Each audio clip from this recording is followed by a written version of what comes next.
practicing witch and a professional tarot nerd. I'm glad you're here.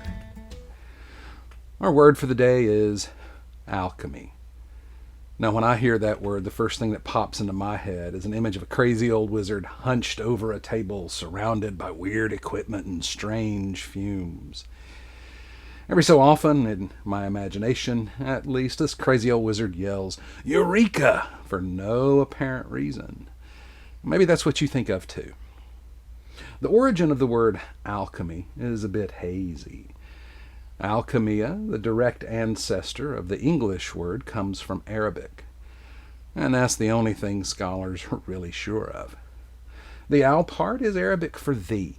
The chemia part, though, that may have come from Greece or Egypt or China. In medieval Europe, alchemists were busily at work trying to understand the nature of, well, nature. They were natural philosophers, which is not to say they had some sort of innate aptitude for philosophy, although I'm sure many of them did.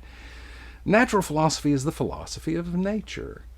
These alchemists were trying to figure out how nature worked so that they could do cool things like turn lead into gold or distill elixirs of life. There were lots of different schools of thought about how one might go about doing these cool things. There were, as it turns out, lots of different alchemies. But these crazy old wizards were really serious about their work, and they performed lots of experiments and made lots of notes. Regardless of where the word came from, it was destined to lead a dual life. You see, sometime in the 15th century, the al part was dropped and a little istry was plopped on the end there, giving us chemistry. And coincidentally, it was about this time that the crazy old wizard was replaced by a crazy old scientist. Well, replaced isn't quite correct. You ever heard of Isaac Newton? You know, the one with the apples? Scientist, right? Surely. And an alchemist, too. These days, in addition to the ideas of boiling up weird stuff in a lab, we also have the idea of spiritual alchemy. While there were spiritual philosophies included in the work of many of those crazy old wizards, the idea that the alchemical process can be directly applied to the transmutation of the spiritual self is really a great deal more recent, like in the last 150 years or so recent. This concept seems to have bubbled out of the fumes of medieval alchemy as the science of psychology was solidifying. This spiritual alchemy is what we find in the modern tarot. Our card today is the Ace of Wands. Why did I pick this card? Well, I was inspired. Now, you might recognize this thingy, the Tree of Life from Hermetic Qabalah. But there isn't just the one tree. There are four. You see, there are four worlds, Kabbalistically speaking, and we can see those worlds as corresponding to the four classical elements. There's a fire tree, a water tree, an air tree, and an earth tree. The fire tree exists in the first world, the world of fire, and is called Absolute. Now, this isn't the fire we might use to toast marshmallows. It's the fire of pure spirit, the driving force of existence. It itself is an existence as we might think of it. It's the inspiration from which existence flows. That reminds me, wands, as the traditional suit of fire, is associated with Absolute. And in each of the four worlds, the numbered minor arcana are each associated with one of the Sephirot. The aces are associated with the first Sephirot. Well, that makes sense, right? The first Sephirot is called Kether, the crown. It provides the energy which all the other Sephirot use to do their jobs. So the Ace of Wands, Kabbalistically speaking, is inspiration and the source of drive and vitality. It's where the whole ball of wax, existence that is, gets going. Astrologically speaking, the Ace of Wands is generally associated with summer, beginning with the summer solstice and ending with the autumnal equinox. Makes sense, right? All kinds of fire stuff right there, especially here in the southern U.S. where I live. But I'm a terrible astrologer, and this is really all I have for the astrology of the Ace of Wands. In most decks derived from the Rider-Waite-Smith, wands are associated with the classical element of fire. I tend to think of fire as being related to those aspects of life which, well, they fire us up. Our drive and drives, willpower as well as desires. Fire is a primal kind of thing. It's both creative and destructive. It's inspiration. Amergin Whitney, an Irish poet of legend, described inspiration as the fire in the head. That is that divine spark which can burn us up. And fire is the element of power, the power of self and the energies of transformation. The aces, as a group, represent the source and beginning of the energies of their respective suits. The Ace of Wands is no different, and to me, at least, represents that fire in the head, that energy that can get things moving. As the first card in the suit of Wands, the ace is numbered 1. 1, the number of unity and singularity. The Ace of Wands is a card of both the laser beam, focused and intense, and of light without heat, illuminating and revelatory. A game I like to play with the tarot is to look at the numbers and see if there are similarities across cards. In addition to the obvious, the other 3 aces, we can find the number 1 in a few other places in the tarot. The Magician is numbered 1 in the majors. Let's see if we can see anything here. Well, for starters, there's a wand right there on the Magician's table. Seems like he has all the aces right there, right at hand, ready to work with. The Magician gets things going and brings the energies of the spiritual world into reality, whatever that means. Are there any other majors which equate with our lovely ace here? Well, you might recall that numerologically we reduce double numbers to a single digit by adding them together. The next card in the majors which reduces to 1 is the 10, the Wheel of Fortune. The Wheel of Fortune in the Rider-Waite-Smith deck, just like the Magician, has all of the elements in it. Look in the corners there. Those 4 bookish characters represent the elements. The winged lion there represents fire. I don't know what it is he's reading, but he sure seems to be enjoying it. And those weird symbols in the middle of the wheel, they also represent the elements. This one represents sulfur, the alchemical fire.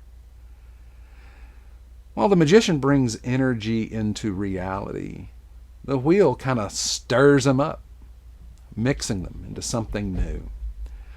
Counting upward, we'll find that card 19, the Sun, reduces to 1 as well. How's this one related to the idea of the primal fire? Well, it's right there in the sky. As they might be giants teaches us, the sun is a mass of incandescent gas, a gigantic nuclear furnace. We should have learned in school that without the light and heat of the sun, our lovely globe would be a lifeless chunk of rock. And we see here the newness created in the cosmic mixer of the wheel. And what's our happy little friend holding there? Well, that's a flag, right? Which looks a lot like the cloak of the Magician. And what's it on? Well, that's a flagpole, right? Might we also see that as a wand? Now, you might be thinking that these connections are a bit of a stretch, and you might be right. But looking at the cards this way gives us new insights, new inspirations, which we can bring to our interpretations. Hey, look at this cool stick I found. I don't know about you, but I still get a kick out of finding cool sticks. I remember when I was a kid, how exciting a really cool stick was. The perfect cool stick could become anything. A sword, a rifle, a wizard's staff. It was the perfect inspiration for imaginative journeys and adventures of all kinds. And if your buddy had a cool stick too, well, it's a good thing that cool stick wounds didn't generally result in anything more than tears. Here in the Rider-Waite-Smith Ace of Wands, we really have that cool stick vibe. And isn't that how inspiration happens? Right out of the blue? Well, out of the gray in this case. You know, gray really doesn't make me think of fire, generally speaking. Come to think of it, there are lots of things in this card which don't inspire thoughts of fire. Not right away, at least. When I began my study of the tarot, I wondered for a long time why sticks were a symbol of fire. After all, other symbols seem to fit that idea better. But look at this stick here. It has green leaves on it. It's alive. It's vital. In the movie Jurassic Park, there's a character named Ian Malcolm, played by Jeff Goldblum. Malcolm is a mathematician specializing in chaos math that seeks to find order within chaos. There's a scene where the characters are trying to figure out how a bunch of female dinosaurs managed to lay viable eggs without the aid of any males, and Malcolm explains it like this. Listen, there's one thing the history of evolution has taught us. It's that life will not be contained. Life breaks free, expands to new territories. It crashes through barriers, painfully, maybe even dangerously, but, oh, there it is. I'm simply saying that life finds a way. And there's more life in this card than might be apparent from the picture. Since I'm such a tarot nerd, I do weird things like look at cards through a magnifier and count things in the image. For a long time, I wondered about the leaves here on this card. Why are there 18 of them? I futzed around with the numerology a bit. 10 and 8, 9, nothing seemed to fit. One author, noting that there are 10 leaves on the wand and 8 flitting about, equated this with the 10 Sephiroth on the Tree of Life and with the 8 of Wands. Okay, that's reasonable, but it didn't feel quite right. Then I had one of those light bulb moments of inspiration. You see, the author and artist of the Rider-Waite-Smith deck were both members of the Golden Dawn, and those crazy kids were all cuckoo about the Qabalah and Gematria. Gematria is where letters are assigned numerical values. Doing this, we can do numbery things to words. Well, before we started using number symbols for stuff, ancient cultures used their letters, and Hebrew was no different. So I says to myself, we have 10 and 8 leaves on this card. What are the Hebrew letters which are valued at 10 and 8?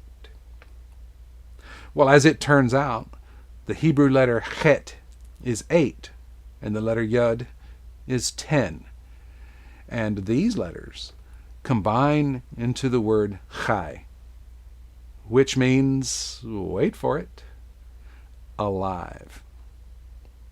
I'll be honest, I feel particularly proud about this bit of nerdy exploration. Now, will this come up in readings with the Ace of Wands? Probably not. Most seekers will be lulled to sleep by this.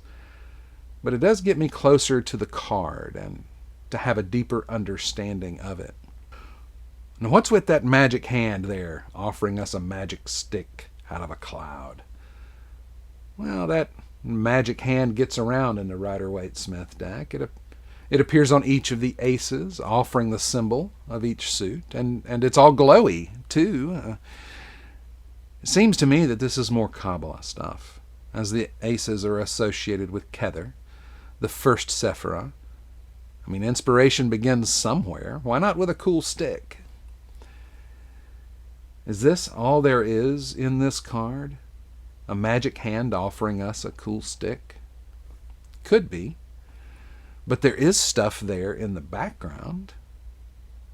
Is that stuff there as symbols, or is it just to fill up space in an artistic way? When I look at art, whether it be a painting, sculpture, or a photo, I'm often faced with something like, Okay, this is interesting, but what does it mean? And truth be told, the tarot is also art. Semiotics is the study of signs, symbols, and meaning.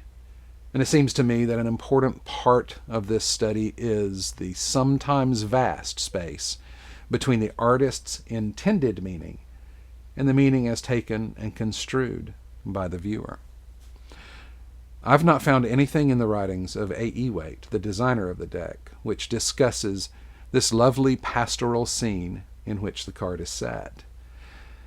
And if the artist herself, Pamela Coleman Smith, wrote anything about it, those writings haven't survived. And that may not matter. In the Symbols and Magic of Tarot, Paul Beyerl writes of the Ace of Wands, "Success lies before you, indicated by the large, towered edifice atop the mountain of wisdom, one which is attained only by crossing the river of a deep internal transformation." Okay, fair enough. But instead, what if we had left that castle, our home, and set out into the world on an adventure?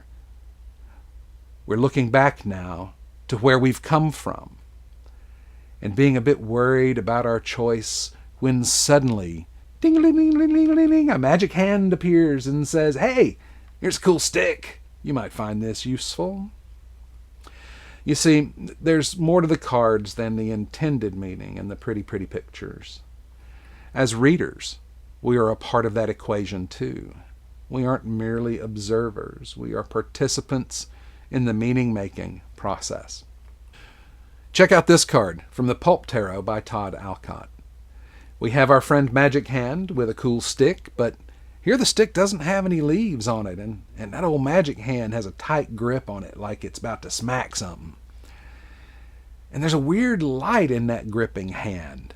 The power is in the hand holding the tool and not in the tool itself. It almost seems like our friend Magic Hand is saying, "No, hold it like this." The Ace of Wands isn't just a thingy. It's intended for action.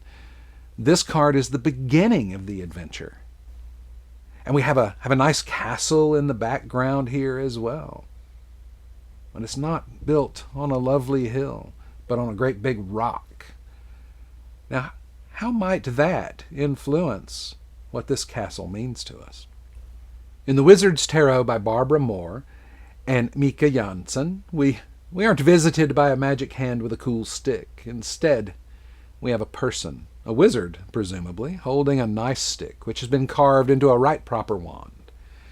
In many magical traditions, and in pop culture as well, a wand is a tool for directing energy. It's a thing one points with. And it seems our wizard here has a little tattoo on their wrist. That little guy is a salamander, which is an old symbol of fire itself. And there sure is a lot of fire in this card.